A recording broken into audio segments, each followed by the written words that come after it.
Do you have a Jeep with terrible factory lighting and you can't see anything at night? I do. My JK is horrible.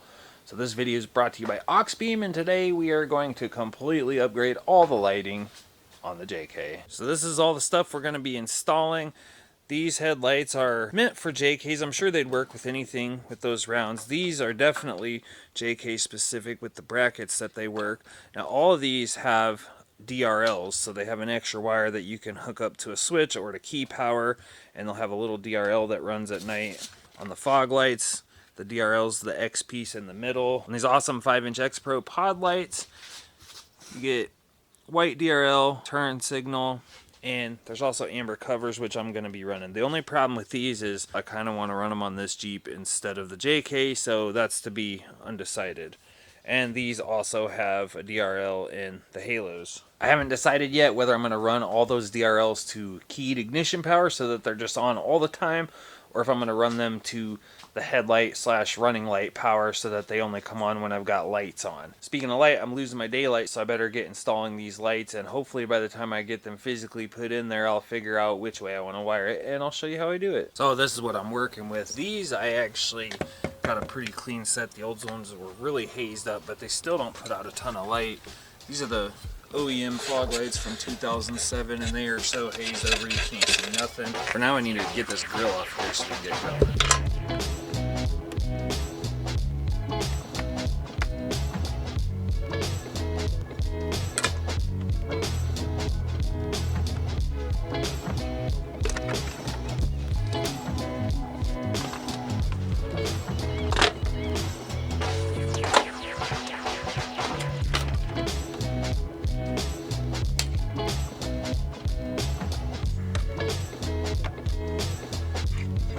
There's supposed to be 4 screws here. Unfortunately, mine is missing one of the tabs.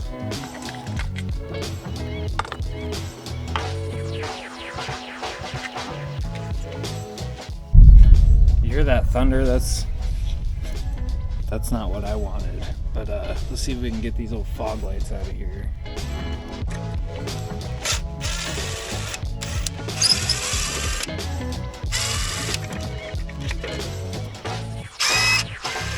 Apparently I only had 2 screws on this one.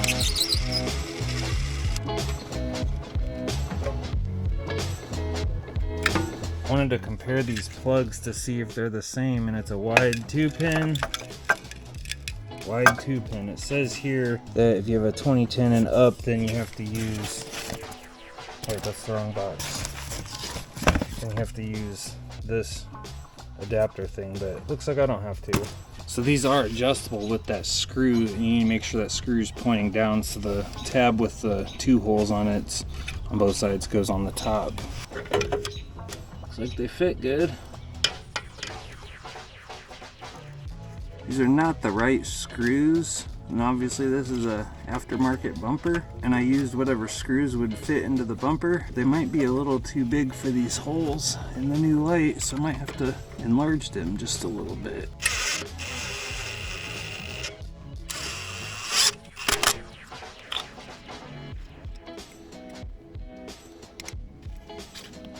Whammo jammo. On this side I ended up finding some better screws that fit the bumper better, and I had to just slightly drill out the holes in the light tabs. The only downside is their torques, but the good side is they actually fit, because I only had 2 screws on this side before. So this will be way more secure. I'll worry about this DRL later. I gotta get a sneak peek of what these look like.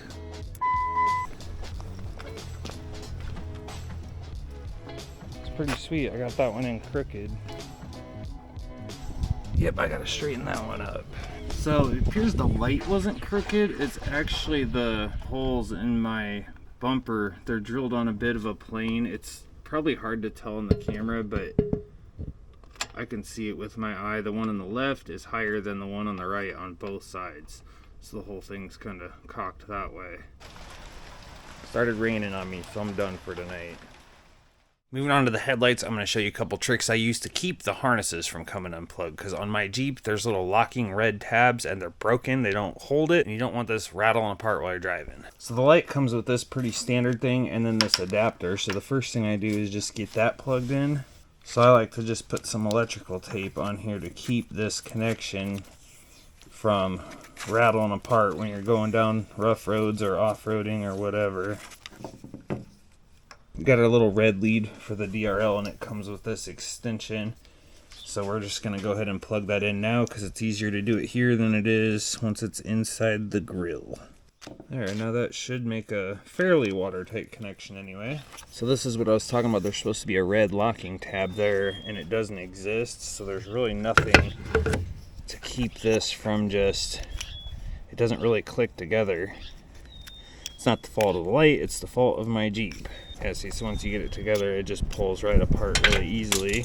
So on this one, what I do is I feed a zip tie between the wires on both sides of the harness. Oh, you see it already fell apart. Pull that tight so now this can't come unplugged. I'm still not sure where I'm running these, but what I'm gonna do is just pull it up and through so that I can get to it later. And then we just have to make room for this adapter harness. Just kind of find a void to shove it in. And on these ones, shows you R for right, for passenger side. These little circle deals go on the top. They'll only fit one way because if you get them upside down, these little tabs won't line up. My ring is missing one of the tabs.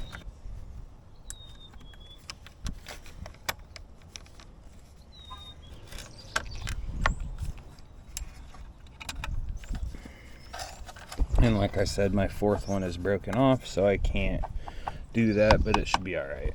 Now, as far as these wires for the DRL, I still haven't decided what I'm going to use to trigger them, but it's best to get them running all to one place. And a really good spot on the JK is you can just get this. Ooh, we got a dirt dauber nest in there. Get out of there. You can either go underneath of this, or you can go along with these wires before you put the grill back on. Okay, so now this green wire is the same as these red wires, but it goes down and catches both of those fog lights. So for right now, it's just tucked back here, and I'll clean this up later. But it jumps across to both of the leads on the back of these fog lights. Now what I'm gonna do is cut all three of these off, crimp them into a heat shrink butt connector. So then I'm just gonna have one wire that goes to my trigger, and it will turn on all four DRLs.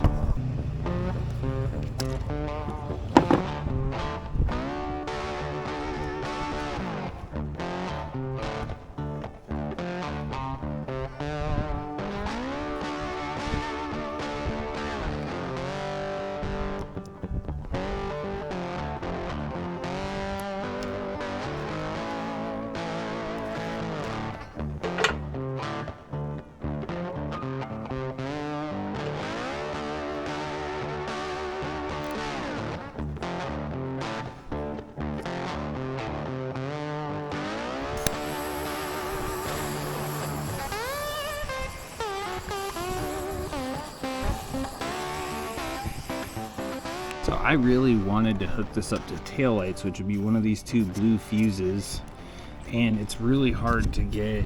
In fact, you just can't get a fuse tap down in there with this relay and these tall fuses next to it. So we're just gonna go with key accessory power. This one is for one of the cigarette lighter outlets, and it's selectable. So there's actually 3 pins. So if you put it here, it's key on power. If you put it here, it's constant. So what we're gonna do is, we're gonna use this little fuse tap, which this, by putting the fuse there, just completes the original fuse's circuit. And this upper one will power the DRLs. And now we're gonna drop that in there like that. And I've made this little slot right there so that we can get this wire through and out to here. And now I just have to connect this green wire and get it all tied out of the way, and we should be in business. I don't even know if y'all could see that, sorry, but there's the slot I was talking about. So here's that. I should be able to get the lid right on that, and I actually wrapped it around this side. Now I just gotta get it all tied up and cleaned up, but we should be able to go test it now.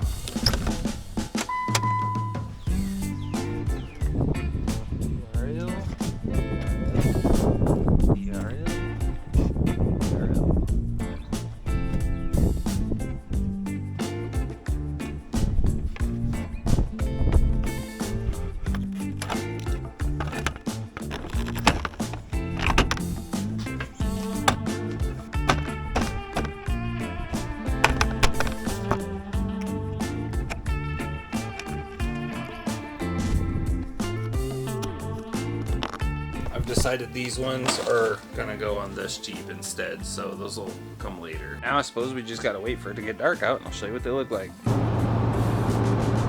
these are the low beams. Fog lights. Looks pretty good so far. Okay, so that right there is no headlights, just the fog lights. That's fog lights plus low beams. That's the high beam. Let's get out and I'll show you what it looks like on the outside. So this here is just the DRLs. It's just the rings like that. Looks pretty freaking cool though. So with the low beams on, I actually adjusted my beams down. So you have to get pretty low before it blinds people. I don't know if I've got it set exactly perfect, but I ran them down. How you do that, you just take a T15. It has to be a screwdriver style because it has to fit in here and there's a little Torx in there. You just turn it left to lower them. I've been needing to do that ever since I lifted the Jeep anyway. So here's a little bit of old versus new. You can see it's a pretty drastic difference. You'll see that there's a little bit of flickering on these new lights, and it's not like that in person. It's just the way my camera picks up the LED. The same thing happens in my garage sometimes.